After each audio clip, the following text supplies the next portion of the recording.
Morning, everybody. It's Theresa. I came to work really early today. I am at the Mount Pleasant campus, and I came really early so that I could get a chance to post.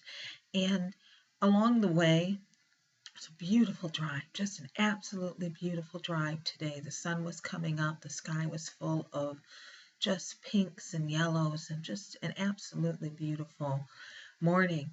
And along the way, I just was overcome with the sense of peace and calm. And I was reminded of a lesson that somebody, a very wise friend, Carol Tilley, taught me many years ago. What had happened is I was visiting with her one November, and I was lamenting about how dreary and cold and miserable it was, and everything was just so ugly because the leaves were off the trees and it hadn't quite snowed yet, so we didn't have that beautiful white background.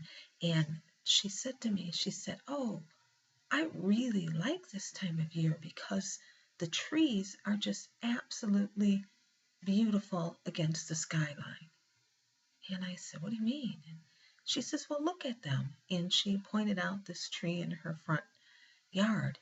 And I looked at it through her eyes, and I noticed all the little delicate branches and the little shoots that were going off everywhere in the shape of the tree, things that you don't see when they're covered by leaves. And that moment really changed my thinking, because now every time this time of year and throughout the winter months, I notice that when I'm driving, especially in the early morning and the evenings against the sky. And so today I was just overcome with this beauty and this awesomeness as I noticed each little delicate branch and how they're all entwined with that trunk. And I, was reminded of the church and of God, and how um, every one of us, every one of us is part of that universal church. Everybody is part of each other's lives, and every little branch, every little trunk, everything is just, we're all in this life together. We're all on this journey together. And so today, as I go about my day, I'm going to try really hard to see things differently, to look at things differently. And I encourage you to do the same. So I'm going to try to be very positive today. Every person, every student that comes through my door, I'm going to try to look at them as potential and possibility instead of problem.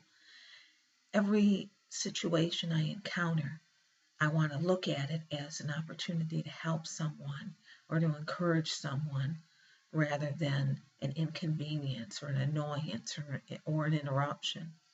And so today, wherever you are on your journey, whatever journey you're on, I encourage you to look at things with new eyes. Look at things in a different way.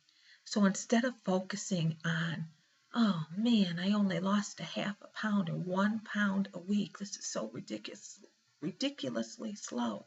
Think about it as, "Wow, that's 1 pound closer to my goal. It's one step closer to reaching that mile, or 3 miles, or 5 miles, or whatever it is. It's 5 more minutes on the treadmill, or 2 more pounds on the weights, or 3 more sit-ups." Instead of, "Oh man, I'm never going to be successful," look at it as, "Hey, I only ate one bowl of cereal today instead of two. Or I only ate one handful of chips instead of the whole bag." So I encourage you to look at things differently. Look at the trees tonight on your drive home or during the day. Take a walk this afternoon. And I hope that you can learn a lesson from my wise friend Carol, that even though the world tells us it's dreary and cold and miserable and gloomy time of year, there's still beauty around. There's still wonders to be seen and behold, and God's glory is still manifested day by day. Sometimes we just get too hung up or too burdened down with life to really notice it. Have a great day, everybody.